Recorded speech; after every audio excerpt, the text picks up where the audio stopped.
Hi, my name is Tom Woods with R2 Sports Technology. In this video, we're going to take a minute and look at an application we have called Call Sheet Optimization.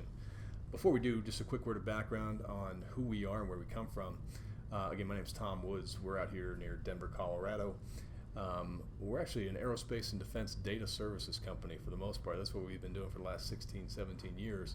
The bulk of our clientele are organizations like NASA, Lockheed Martin, Boeing, the Missile Defense Agency, the NSA, places like that, where our kind of our niche in that world is we help those organizations make sense of large volumes of data where they can kind of get lost at times. We've been doing that for quite a while. Several seasons ago, we ran into some football coaches and their film breakdown data, which was queued up very well to the types of things we do since it's just raw data. And we began providing applications and services to football teams across the country over these last couple seasons. So as you hear me talk about the things that we do, understand I come from a data perspective. I appreciate the game. I think we have a pretty good understanding of the game of football, but I'm not a coach. I would never pretend to be a coach. You know how to coach. You know how to get guys ready to play. What we do is help you take your raw film data that you have and get as much out of it as you possibly can to help you towards that same end. So understand it from a data perspective and the things we talk, we have a great deal of respect for what coaches do and the way they do it, and we look to kind of supplement your expertise with information to help you get there.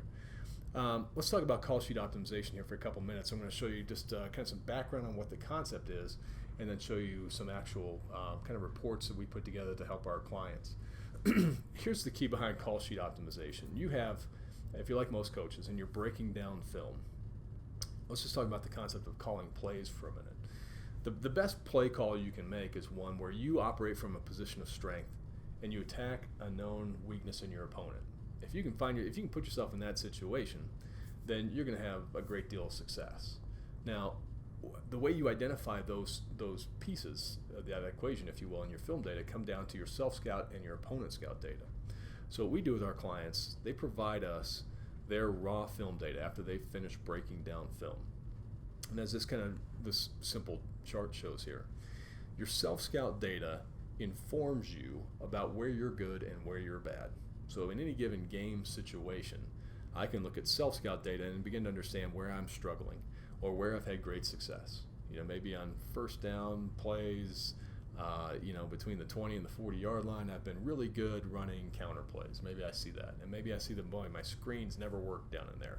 Whatever the situations might be, my self-scout informs me about my own strengths and my own weaknesses for any different scenario in a game.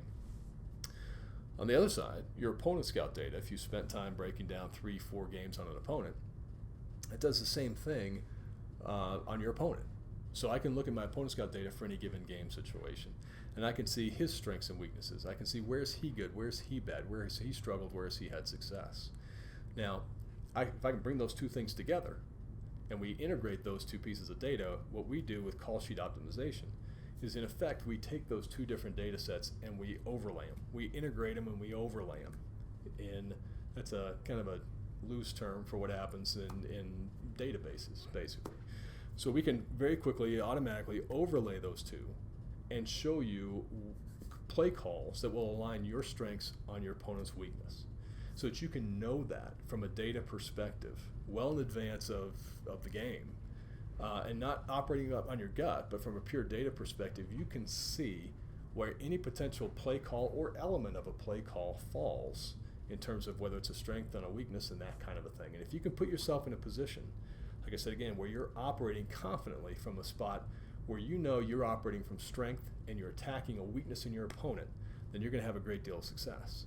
If you don't know, then it's fairly easy to inadvertently operate from a position of weakness, stepping right into an opponent's strength, and you're going to get it handed to you. Now, this next slide here we use to kind of illustrate this point in a little more detail. This is what we call our Playcalling Matrix. And in effect, it shows 8 different possible positions that you could be in from a play calling standpoint. So what this does is it cross-references your self-scout data and your opponent scout data. So if we're looking at this chart here on the left here, where it says your team, this is your self-scout data. And so for any situation on my team and my own self-scout, I can see my own strengths, my own weaknesses, and there are going to be some situations that may come up where I just don't have any data. We haven't seen anything that happened there yet. In your opponent scout, we can cross-reference again with his weaknesses, his strengths in situations where we just don't have any data on your opponent. So when we cross-reference those, for any situation in a game, we should be able to plot where these different play calls would fall. And obviously, you want to operate from this blue box up here. So if we can identify situations where you have a known strength on a known weakness of your opponent, that's where you want to operate. That's your optimal place to be. You want to avoid this red box. You don't want to have known weaknesses that you're aligning against known strengths in your opponent, because the odds are you're going to lose those plays. You put enough of those together, you're going to lose games. Now, the other possibilities exist as well. So there are certain situations where I might have a strength on a strength, or I might have a strength, but I have no data for my opponents. I don't know kind of how he would respond to that. Conversely, I might have weaknesses. I could have a weakness on a weakness where there's no data, you name it. There's all these different possible combinations. But from a play calling standpoint, you want to operate ideally from the blue box and avoid the red box. And secondarily, you'd want to be operating from this top row where you know that you're at least in a position of strength, or at least in this first column where you know he's got a position of weakness. Okay. Now, so what we're going to show here in a second, what call sheet optimization does, again, we take your raw film data, we overlay it, and so I should add one thing. We take your film data, and the other thing we get from our clients is basically an understanding of their call sheet. You know, the laminated card you hold up that's got the different boxes all over it that dictate the way you situationally view a game. So if you've got a box up here that's left hash coming out plays, whatever it is, those are what we need to know, because we're going to map those situations that you look at on your call sheet into your opponent scout and self scout data. And what you'll see here in a second is we generate an interactive report that comes back to you, where you can basically select any box on your call sheet, and it's going to show all the elements of your play call and where they fall on this grid. And again, inform you well in advance from a data perspective on where your optimal calls are. Let's take a quick look at what that looks like here. So what I'm bringing up now is an example of a call sheet optimization report. It's from an offensive perspective, and what we're plotting here, again, you'll see that same grid that we were just looking at a moment ago, where we're seeing self-scout strengths and weaknesses, opponent scout strengths and weaknesses. Here's that big blue box we care about. And we want to see plays up in here. Those are the best place for us to operate. Now you see down here, let's draw your attention to the key down here at the bottom. You'll see different shapes plotted across this, and they're kind of different sizes as well. You'll see dots and squares and plus signs and X's. They all mean something different. So what we're plotting here for this client of ours are different elements of a play call. So the circles that you'll see on this grid they represent formations. Formations that would be good or bad to operate out of. The squares are play concepts, they're specific play calls, these squares. So a specific play call is a square. The plus sign are play concepts. You know, should we run power? Should we run, quick pass, whatever it might be. And then lastly, the runner pass is the X in this case. So we see all these different shapes plotted against it. You see them different sizes as well. A bigger shape means that there's more data in our sample size, so it's a more reliable outcome. The smaller ones mean there's not as much data behind them. Now, but for any given situation, you'll see along the top here, there's a drop-down bar here for situation. That situation is going to correspond to what you have on your call sheet. So in your unique case, if you're sending that data into us and you articulate what your call sheet looks like, you're going to see all the different squares on your call sheet here. And you can go pick any one of them, and as you select them, you're going to see the data be plotted across this grid. So let's take where we are right now. We're set up 1st and 10 from the -20 to the -39 yard line. So in this case, look at this blue box. We're seeing a few things up in this blue box. We see a play called Roco. Now, if I put my mouse over this, you'll see some data come up against it. So what this is telling us in this case is that Roco is a great call for us here on 1st and 10 from the 20 to the 39 yard line. And it is because when we look at our self-scout data, and this data is in this pop-up that you'll see here, we've got plays, we've run that 7 times in this situation, had great success. We're averaging a lot of yards, we're very efficient when we run that play. It's been a great play for us in this situation. And the opposing defense in this case has seen that play type 4 times, and they haven't had a whole lot of success stopping it. So it looks like a weakness for them, a strength for us. Roco's a good play in that situation. If I come down here, here's another play, Loco, in this case. Loco, in this case, would be a bad play call because our self-scout is showing that we haven't been very successful with it, and the opposing defense, when they've seen plays like that, have been very successful stopping it. So they've been good against it, we've been bad running it, we should avoid that play call in this situation. We'll find other situations where Loco might be a great play call, but on 1st and 10 from the -20 to the -39, not so much. Now, it brings up one other thing to kind of highlight here for you, just as we play around with this a little bit, is defining what a good or a bad play call is I think that's kind of in the eye of the beholder. What you consider good or bad performance in a given scenario may be different from what I would. So what you have along the top here, and these other filters along top, there are a couple different ways you can evaluate goodness, if you will. So you can either do it on the basis of average efficiency or average gain. When we say efficiency, for us, an efficiency marker is pretty simple. On 1st down, if you get 4 yards or more, it's a good play. 4 yards or less is not. 2nd down, get half of what's left to go or more is a good play, otherwise it's not. 3rd and 4th down, get what's left to go. By looking at that general equation, we can average how well you've done and how well defenses have done against that, and you can use efficiency as a measure of goodness. You can also just look at your average gain in that situation. Now, so I could select how I want to evaluate goodness, and then I have these tolerances over here where I can adjust that. So in this case, we're evaluating based on average efficiency, and we drew the line at 50%, which simply means if I'm above 50% or higher, I'm saying that's good. If I'm less than 50%, I'm saying I performed poorly. It's been a weakness for me. Now I could adjust that. If I felt like that was too easy, I could up this to 60%, let's say. And as I slide that, you'll see things change here on the grid. So I upped that from 50 to 63%.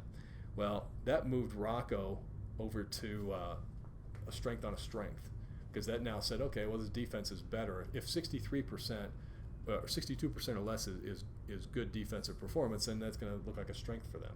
So I can move things all over here. I can adjust what my tolerances are for what's good and what's bad. Now I can also look at it on the basis of average gain if I wanted to, and I can say, well, if I get 4.5 yards or more in this case, I like it. So I can make adjustments to make this, basically fit what my perspective is on what good or bad looks like. Now, the rest of this is just looking at different scenarios. So here's 1st and 10, -20 to -39. I could just as easily come and look. 2nd down, 7+ between the 40s. And here's what those play calls look like. I can say, it's 3rd and 1 to 2 from the -20 to -30. You name it. You select your scenarios, and there's your information. Now, if you want to get this information out, you can. I mean, this is going to guide you. Our clients will take this on their, sitting on their computers and just check their work, basically. But if I wanted to get all this raw data out of here and go take it into a meeting or something like that, I easily can. With these dashboards, I can do a right click. And I'm just going to copy some data here real quick just to kind of give you a quick idea of what that would look like. I can copy data and I can paste it into an Excel file real quick, and now I've got all these different play calls, and I can tell, is it weakness on a strength, strength on a weakness, what is it? So I can examine the breadth and depth, if you will, of any different scenario I might see, any call sheet scenario that might be in place. I can dial it up and I can very quickly see, from a data perspective, what's an optimal play call? What should I avoid? Do I have anything on my call sheet that's in this red box? I need to avoid that. Do I have anything on my call sheet that's in the blue box that I didn't know was in the blue box and I didn't call it? It's going to inform you. It's going to support your play calling. I would never go listen, we don't make call sheets. I mean, the call sheet is the holy grail for you as a coach. So it's going to be what you want it to be. But the culmination of all your preparation during the week is that call sheet and what goes on there. And you're going to find yourself in a live game situation on a Friday, Saturday, Sunday, Monday, when you are referring to that and on the spot got to make a play call. This can inform that. This can help you avoid stepping on landmines, if you will, and aligning a weakness of yours on a strength of his. This is going to show you well in advance where your different play call options fall. So I hope this gives you a little more information about what call sheet optimization is all about. Again, it's the intersection. It's the bringing together of your self-scout and your opponent scout. And that lets you align strength that I know for me on weakness I can identify for him. And if I can align that, then I can pound my opponent confidently throughout the week. And I can practice the things I need to practice and avoid the things that aren't going to have success for me. well in advance.